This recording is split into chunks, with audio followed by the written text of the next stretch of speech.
I watched a conversation between Andrew Huberman, the Stanford neuroscientist, and David Goggins, the Navy SEAL turned into a walking journal of his consistent journey on cultivating willpower. And what I learned, and I knew this, but sometimes you just need to hear it again and just really have something like repeatedly hammered into you.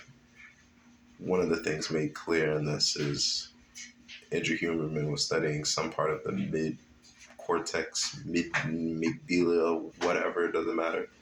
Whatever part of the brain he was studying, he learned that it correlates as it grows in size to the will to live.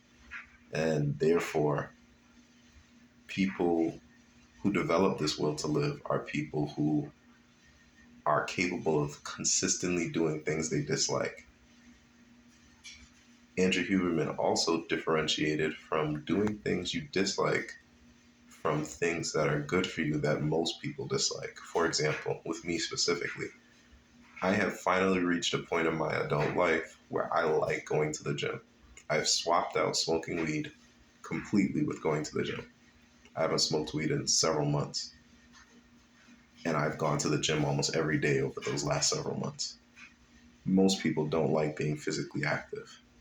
For me, I enjoy it to the point that I feel out of place when I don't go to the gym, which I've never had as a thing for me before. I would not be developing my resilience, that part of my brain that Andrew Huberman discusses with David Goggins, that strengthens my will to live by going to the gym because I already like doing it. What I would be doing that would develop that will to live part of my brain would be by doing something I explicitly dislike.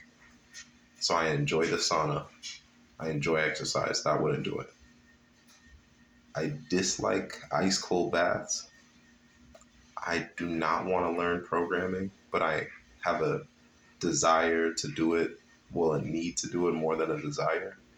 I have benefits from doing it that I could see me attaining, but I don't want to do it. I don't want to go through the process of doing it. I have some administrative paperwork that I procrastinated doing that I do not want to do. Those things will help me develop this increased willpower. And what David Goggins specifically has cultivated is heading at the forefront with doing the things that he dislikes doing. And one of the things he highlights, and even Andrew Huberman with his scientific studies highlights, is no one is born with this, and you only get it by doing it consistently, and you will lose it if you don't do it consistently. If you don't consistently put yourself in positions to do things you do not want to do in that moment, you will lose over time the ability to do things you don't want to do, which is the willpower trait, so, or skill set. So I think the key thing to realize is the battle for willpower is a battle that must be fought daily. It would be great if you could get yourself to the point of no longer needing to will things into the point of dislike doing them but still doing them. It would be great. And that is something that you can prime yourself to do over time. For example, right now I'm in just this process of recording videos almost every day. I don't have shit to talk about every day. I just have a desire to be consistent. I think doing Duolingo almost every day for the last 2 years and playing chess for almost every day for the last year and going to the gym for almost every day for the last year has really made me feel this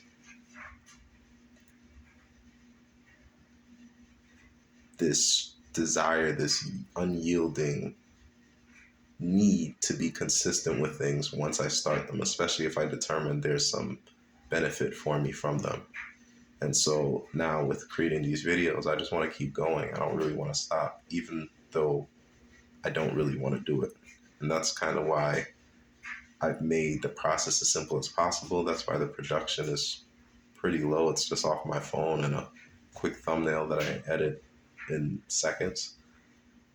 Um,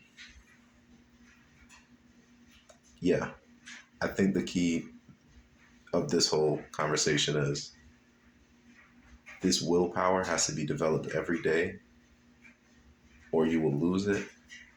And if you lose it, you're just going to have to get over the fact that you've lost it and still do it any day, every day. It doesn't matter whether you've gotten accustomed to doing it or whether you haven't. The key is to maintain it if you have it, and if you don't, to develop it and to understand it must be maintained.